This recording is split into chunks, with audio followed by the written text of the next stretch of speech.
Okay, so we're going to start. Good evening, everybody. Thank you so much for joining us tonight. This is our very first connection session, and we are covering grief management in the time of COVID.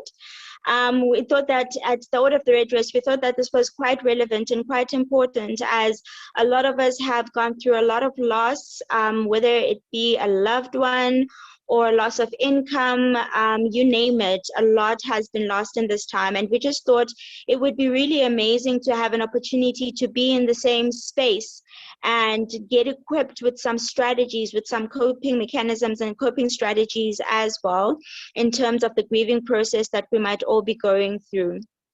So today's main topic is shock and denial, which is one of the first stages of, or rather the first stage of grief. But before we get into that, we are joined by an amazing, amazing lady. Her name is Odwa Gogo. Now, she's a registered clinical psychologist with the HPCSA, and she's born and bred in the small town of Butterworth in the Eastern Cape. Having completed her MA in clinical psychology at the University of Free State, she was recruited by Free State Psychiatric Complex as a consultant clinical psychologist in the child and adolescent unit. Remaining in the Free State, she joined the Department of Health to be part of a specialized or specialist task team, rather, to deal with mental health issues in Bloemfontein and Thabo Mafutsanyane district. Odwa joined Komani Psychiatric Hospital in 2018, rendering psychological services to the community of Komani, which is Queenstown and surrounding areas, and also lecturing to medical students at WUSU. This lady is accomplished. She also has her own private practice offering psychological services to children and adults, as well as wellness programs. One of the other really special things about Odwa is that she's one of the directors of a nonprofit organization called Tshepo Foundation. Now, Tshepo Foundation's focus is on uplifting disadvantaged communities with the main emphasis on children, bringing them new hope in a world where there seems to be none. And this defines the foundation's name, Tshepo, which means hope in Setswana. So welcome, Odwa. Thank you so much for joining us tonight. Oh, thank you so much for having me. Thank you so much for the invite. Fantastic. So we were chatting a little bit about grief, right? And you said something quite interesting, that often grief is confused with bereavement. Can you give us an idea of what the difference is? Okay, so when we talk about grief, let me first start off with grief in itself. It's something that we experience. Well, it's a common and a feeling, a normal feeling that one experiences after, or it's a reaction after a loss. I think we'll just go back to what it is that you had said, be it a loss of a job. There's different kinds of losses, be it a loss of a job or someone passing away, or being at an end of a relationship or a friendship, or even the passing of a pet. That is a loss. Anything that is very significant to a person is regarded as a loss should it be taken away from that person. So when we look at grief, look at bereavement. Bereavement is a state, right, of having experienced a loss. So you would say a person is bereaved because they're at a state of having lost a significant other, or having any kind of loss, as we just explained. But then there's a difference between grief, there's a difference between bereavement, and there's a difference between mourning. So the mourning is different because now this is the external representation of the loss, of the grief. Right? Because grief is internal, how we feel, how we experience this loss of this person, our reaction, our emotional reaction to this loss. But whereas mourning is the external. So now when we look at this mourning externally, how this grief is actually expressed, it could be within a cultural context. Some of us, when we lose someone, you have pointed out, now this topic comes about because there's a lot of losses within the pandemic, people losing loved ones. So when we come to the mourning, it would be then, depending on which cultural background a person will be from, the expression of this mourning could be after they've lost the significant other or this loved one, shaving off their head, of their hair, sorry, not their head, of their hair. Whether it be a black button on the clothing, whether it be the family members dressing in black, or the wife to the deceased dressing in black, you know. So the mourning then is the outer, the external expression of the grieving process. Yeah, sure. That's actually quite interesting. I would never have separated the three. For me, it feels like they kind of just flow into each other depending on what has happened. But that was quite a very insightful definition of each one. So in terms of now grieving, being where we're at in terms of a topic, so those that are familiar with psychology will know of certain models that cover different stages of grief, and Kubler-Ross being the most famous one. And it says that the first stage is denial, I believe. Now we're using a model that includes shock. That's correct. Right. So now we're using a model in this particular conversation that includes shock with denial. Can you give us a brief definition of what shock and denial put together are and what the manifestation of them looks like? Okay, so shock, denial. Okay, before we even get to the shock and denial, we have to first just kind of put it out there that these stages of grief are not linear, they're cyclic, meaning that it's not 1, 2, 3, 4, 5. You can wake up feeling like 1, but move to 5 or 6, 7, depending on where you are as a person, right? So they cyclic, they're not linear. It's not stage 1, stage 2. After you finish stage 3, you'll find yourself going, you know. So just putting that out. But we are talking about shock and disbelief, or that whole thing of being in denial.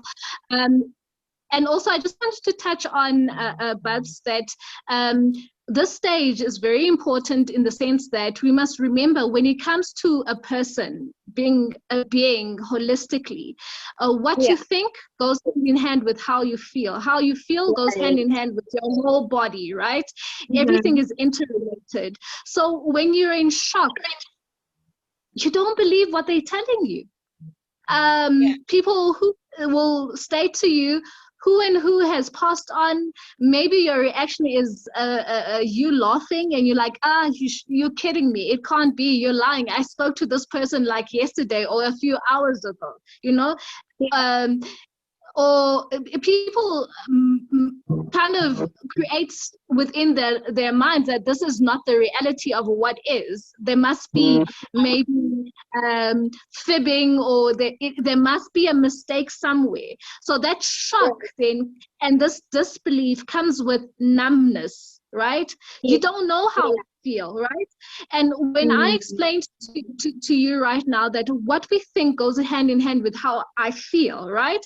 So if I'm numb, it means that I can't grasp this information that you're telling me, right? So me being unable to grasp or interpret what it is or take in what it is you're telling me, it then brings about a confusion towards how it is that I feel emotionally, right? Because these things are interrelated. So if I'm still in disbelief or in shock, my emotional response towards what it is that you're telling me is not going to be automatically that of sadness, right? It's going to be like, I don't know what to feel. I don't know what's going on, because I don't understand what it is that you're telling me. Right?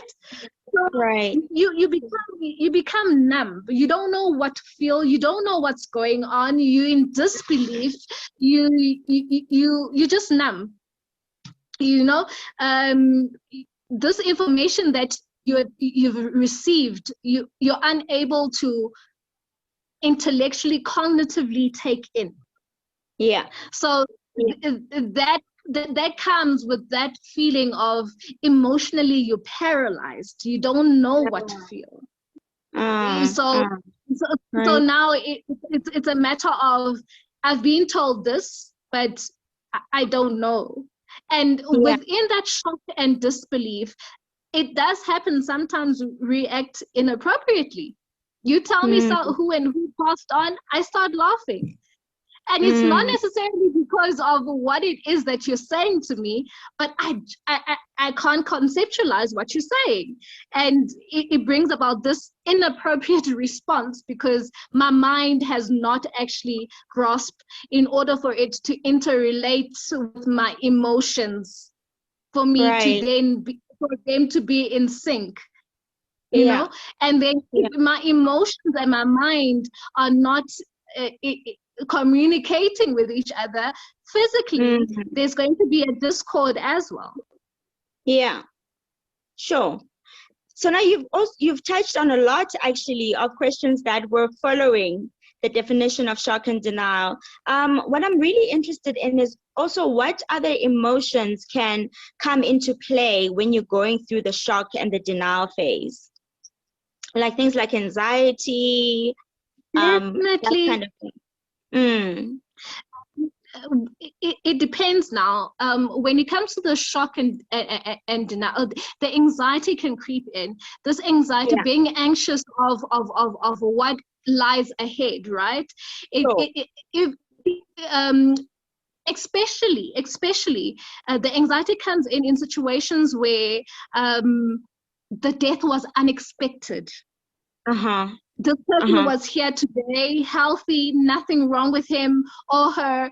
Then the next minute, this person passes on, you know, or a car accident, something like when it's unexpected, you know, when it's someone who has been suffering from an illness, or you somehow subconsciously prepare yourself towards the likelihood of this person most probably passing. But if then it's something that's something suddenly, it can bring about anxiety. It can also, if it happens to be something that, remember now, the anxiety can be also in the form of a PTSD, in the sense that you don't necessarily have to be with someone to experience PTSD when the person passes away. The mere fact of you, Babs, telling me so-and-so, this and this happened to them. You're already creating something within your mind. And you've got this picture of how, for example, now within COVID, how this person must have suffered and not being able to breathe, how that must feel like something is sitting on top of your chest, and now you're going through these emotions, and it's happening unto you as if you're being suffocated or something like that, you know? So it's as if you really go what they might have gone through, Exactly. So there's that anxiety of maybe, what now? What do I do now? What lies ahead? There's that PTSD part of the anxiety of what that person must have gone through, you know? Sure. And then there's also that depression of what now? Right. That depression of what now? Because we must remember, when we go through grief, we don't only grieve in the now. We grieve things that had happened with these people, or how the memories that we have. We grieve what it is that we had hoped for, what we have longed for to actually journey through life with this person. We grieve. We're constantly grieving things that we had envisioned, things that we reminisce about, or things we had hoped for. So it's not necessarily based on the now, you know? So And I think that's that's a why, very important fact. Yeah. yeah. So I'm that's sorry. why, sorry, when we talk about the loss, as we indicated, it has to be a loss of something that is significant to you. You know, if you if it could be even a friendship. You know, when you lose a friendship, you're going to be, how it is that you grieve for that friendship is going to be an indication of how much of an attachment you had with this person, or what kind of a significance that this person had within your life. Yeah. Yeah. Yeah. And then So there's the context of livelihood as well. yeah, of Yeah. livelihood. Within this pandemic, not being able to provide, maybe the person was the breadwinner now, so what happens now, you know? And at this stage of shock, disbelief, we touched on just mentally what it does to you, right? We touched on emotionally what it does to you, physically what it does to you. You might even start getting sick yourself, based on the things that, you know, that shock, and you start having a runny tummy that goes with the anxiety. You start being nauseous, your tummy turns because of this relationship of what it is that's going within your mind that you're trying to digest, not knowing how it is that you must be feeling emotionally and physically. It's just a mess. It can be such a mess. I really think it's important that we cover some of the symptoms of what it looks like physically and the manifestations of it. And while we do that, I'd like for us to just talk a little bit about the thought processes that creep in as well, and how to identify the subtle ones versus the obvious ones. But let's talk about the symptomology. Let's talk about the sleeplessness. Let's talk about the anxiety and panic attacks. And also, if you could please just unpack for us what PTSD is. Okay, so after you've lost this person within your life, you might experience being withdrawn from people, withdrawing yourself from people, not necessarily doing the things that you actually enjoyed doing previously. You might find yourself eating more than you normally do. You might find yourself eating less than you usually do. You might just find yourself sleeping more than you usually do. You might find yourself also not sleeping at all, you know, having problems with sleep.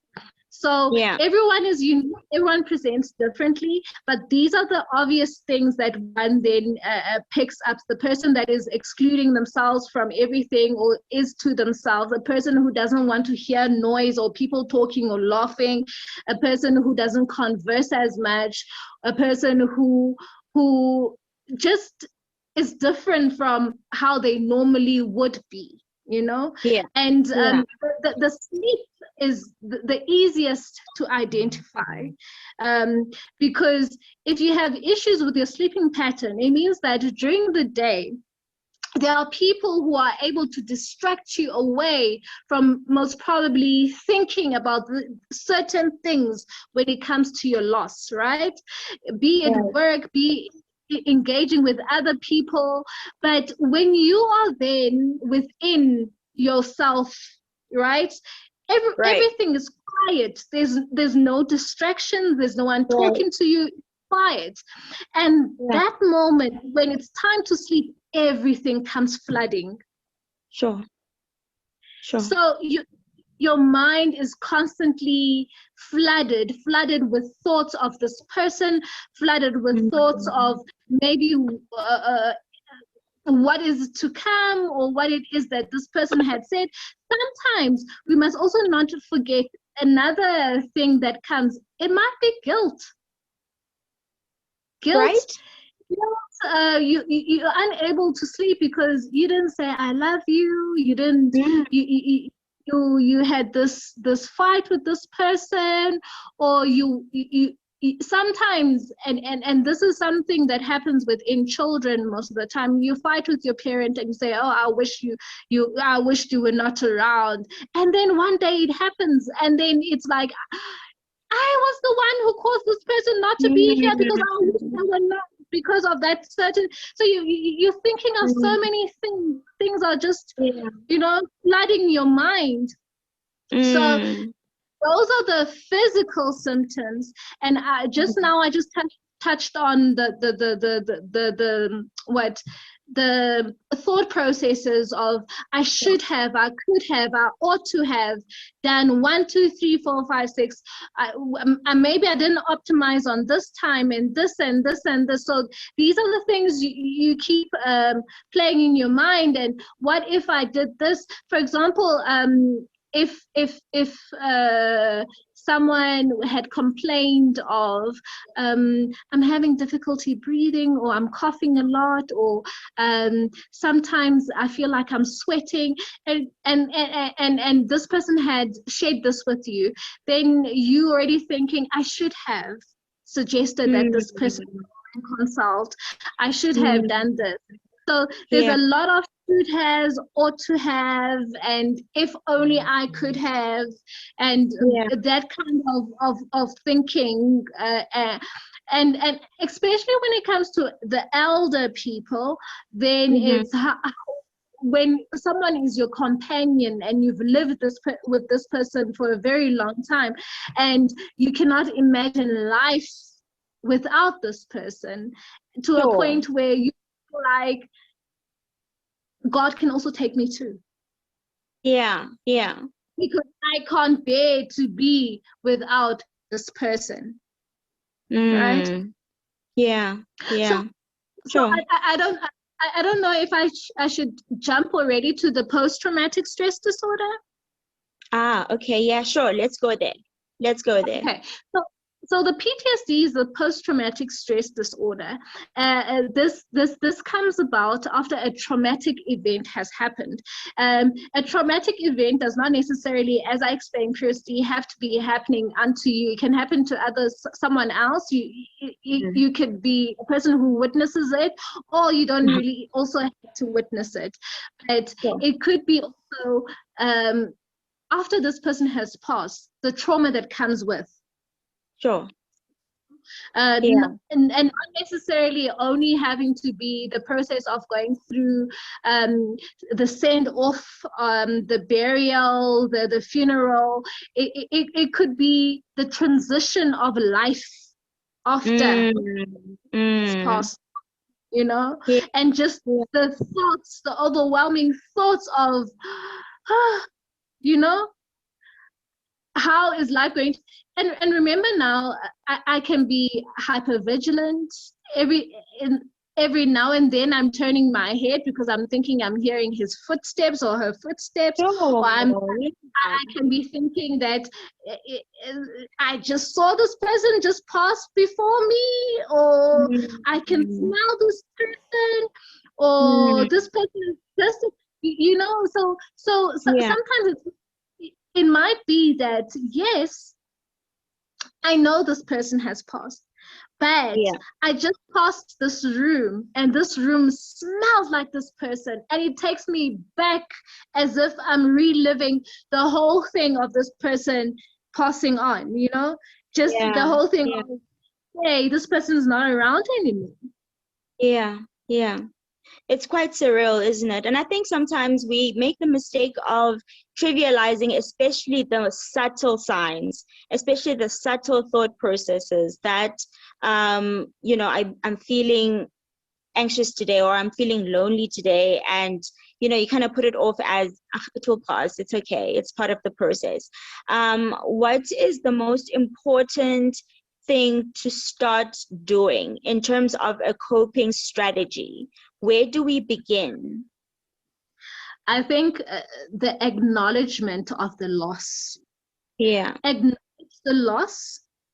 Allow yourself to feel the emotions that you need to feel. Because most times we want to just rush ourselves into being fine. You have to be fine. The kids are looking at you. You have to put yourself together. or you have to show up for work. You have to, you know, we put so much pressure onto ourselves to be okay when we're supposed to actually feel the emotions that we should be feeling, because it's the normal thing to actually feel them. You know? Yeah. And we rush ourselves to our own detriment, because what you don't deal with, unfinished business will forever come back. Because if you don't grieve what it is you're supposed to be grieving, by the time it hits you, you'll be grieving for so many things, and it's a even deeper process then, because you're not grieving a single thing, but you're grieving all the other things you're supposed to be grieving for the time that actually happened, you know. So it accumulates. So let me feel what it is that I want to, or I have to be feeling now. So if I've lost this person, let me sit within my sadness and acknowledge this person, right? And what it is that I'm actually thinking about this person, and what this person meant to me, and what is it that I'm going to miss the most, you know? So of course it's going to come with a lot of tears and, you know, sadness, and not feeling yourself and feeling so uncomfortable. But one thing that we also tend to forget is that there is so much strength in vulnerability.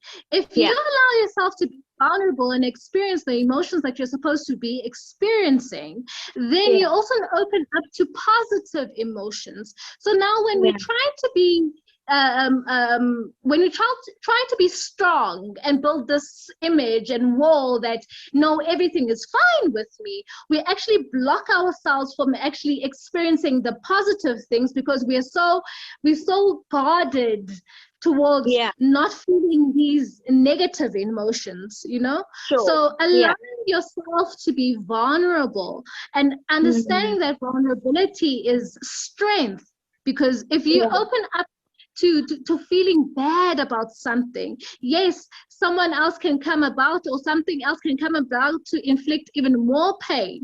But from that wound, something beautiful will come about, you know, even positive things will come from the wound.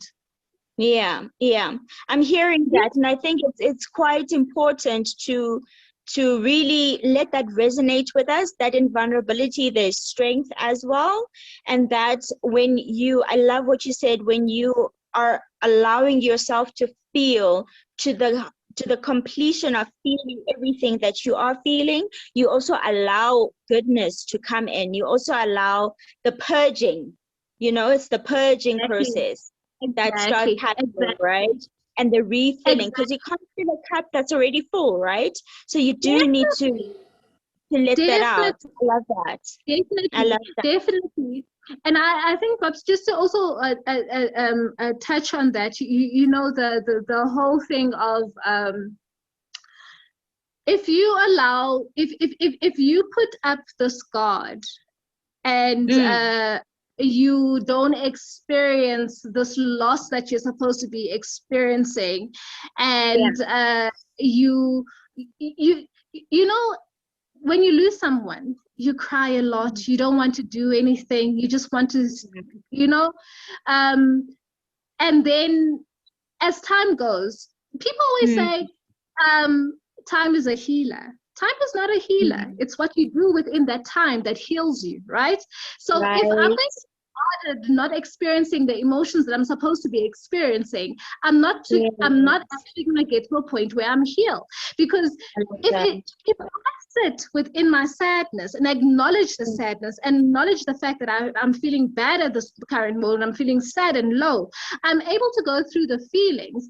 And when I talk about this person, I'm crying. But eventually, after some time, when I talk about this person, I'm actually bringing up jokes that this person, or things that they used to do, which used to crack me up, or I'm laughing alone thinking about the things that they used to do, because I allowed myself to actually go crying and being vulnerable and experiencing those motions. So that's the whole thing of actually within that comes beauty, because now when I talk about whoever, I'm actually laughing about it. I'm no longer saddened about it. Although previously, if anyone would bring up their name or something comes about that triggers a memory of this person, I would then cry.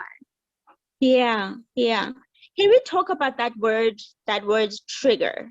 I think it's one of the words that's used extremely loosely right now, and I think that there's a lot of misconception in what it actually means. Can we talk about the depth of it? What is to be triggered, and how do you come out of that? To be triggered, you know, Right. I think that's it can be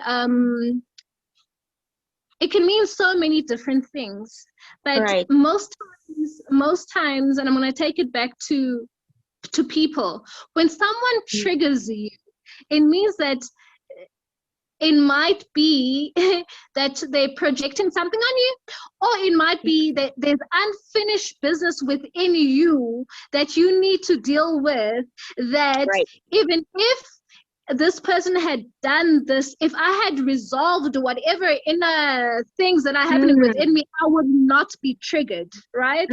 So sometimes we are so quick to respond to these triggers, and we put it onto other people, but we're supposed to actually, wait a minute, why am I triggered by this? What does it mean for me? And what is it that is resolved within me that's going to make me react in such a manner?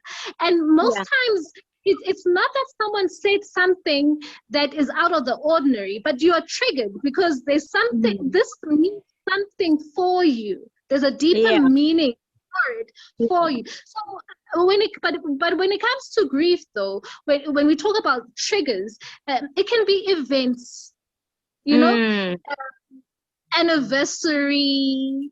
It can be a lot of someone's smell, clothing. There are a lot of certain things can be triggers when you then go through anything that you remember or associate with that person, that then becomes a trigger and then takes you back to remember or missing that particular person, you know?